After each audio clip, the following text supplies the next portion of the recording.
Hi there, everyone. It's Congressman Rick Larsen, and I'm here in Everett with my 8th Facebook Live event, and welcome to that. I am heading out to Washington, D.C. just in a few minutes. I'll be headed to the airport, where this week in Congress we will be in session for 2 days, 2 full days, to do a variety of things. And so I want to give you an update on a few things we'll be doing. First off, we're going to deal with something we call the Paycheck Protection Program Flexibility Act. There are a few problems with the Paycheck Protection Program, probably more than a few, but a few things we're trying to solve is extending the timeline that businesses will have to qualify for turning their PPP loan into a grant. That's an important important concern that folks have brought up as well. And another issue is eliminating the restriction on the loan. It's currently 2 years to make that a longer term loan, give people more time to pay it back if they do have to pay it back. So there's a couple things in the Paycheck Protection Program Flexibility Act. I expect that to pass, and I'll be voting for it. It's a pretty non-controversial bill, but it's a law. We have to change it to accommodate folks. Another bill we're voting on is the Veterans Compensation Cost of Living Adjustment Act, which would increase the amount that we pay to veterans for disability compensation and to surviving spouses. It will result in them having the same cost of living adjustment that Social Security recipients receive in 2021, as a for instance. We're also dealing with a reauthorization of the USA Freedom Act. These are the changes that we made to the Foreign Intelligence Surveillance Act to ensure more oversight and more transparency to the FISA court and FISA court decisions. And as we move forward in time, we're finding that there are some other things that we need to continue to stay on top of to ensure further transparency and openness in the FISA court, consistent with national security concerns. And so I'm hopeful that the amendments that we'll be dealing with will bend towards civil liberties. We've been moving that way over the last several years with FISA court and with the FISA reauthorizations, and I hope I'll take a look at these amendments, and I hope that they will reflect the concerns that I hear from folks about civil liberties. Just a few questions we got for this Facebook Live event. I want to cover those.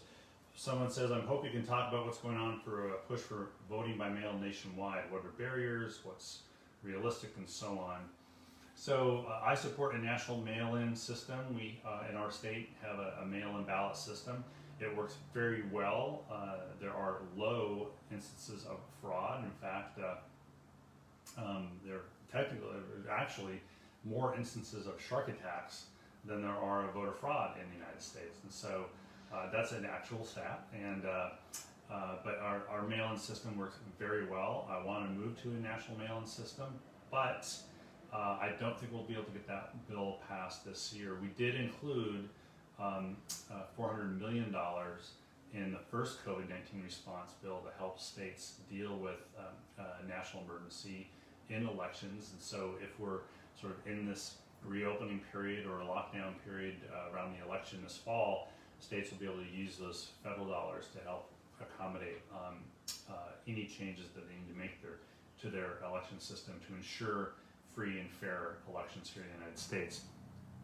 I will continue to fight for this, but I will also continue to fight for the Voting Rights Advancement Act 2019, which goes far beyond a national mail-in system and goes really into the nuts and bolts of protecting the right to vote and protecting the integrity of the vote. That is, when you do vote, that vote is counted, and the vote that is counted is the one you voted. And that's it goes far beyond just a mail-in ballot system. That goes in protecting the integrity of the vote in the voter database. Another question: every day it seems Trump is doing or undoing regulations. It'd be helpful if I could speak to why he seems to have so much power with no oversight by Congress.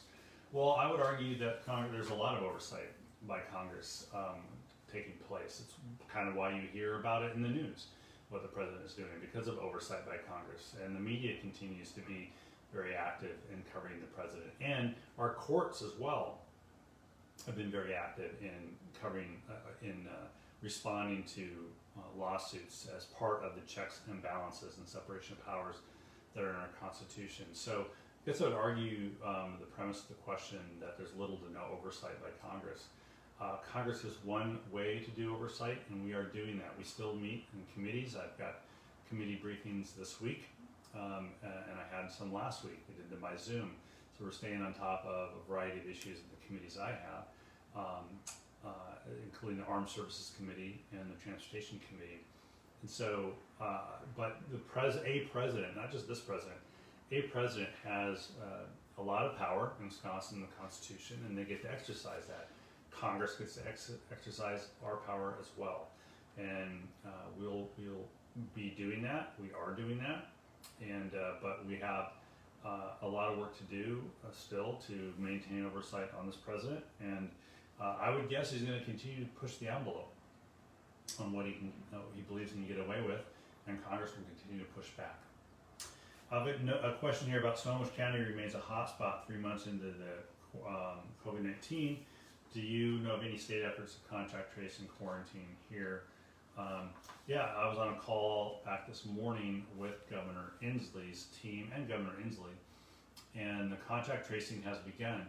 But the way it's organized is that individual counties will need to ask the state for support in doing contact tracing. So if Snohomish County has enough people who are doing the contact tracing, they won't be calling the state for help, but there are people trained through the State Department of Health who are available to help states or help counties with contact tracing. And so we're seeing that take place all over the state.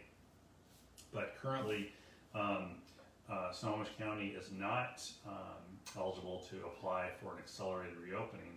I am, though, getting briefings this week from my own staff about the 3 counties in my district that do not yet have a accelerated reopening. That would be Skagit, Whatcom, and Snohomish. So my staff's collecting some information on where they are in the process of reopening, where they sit in terms of phase 1, phase 2, and I'll just have that basic information, so I'll have better information later.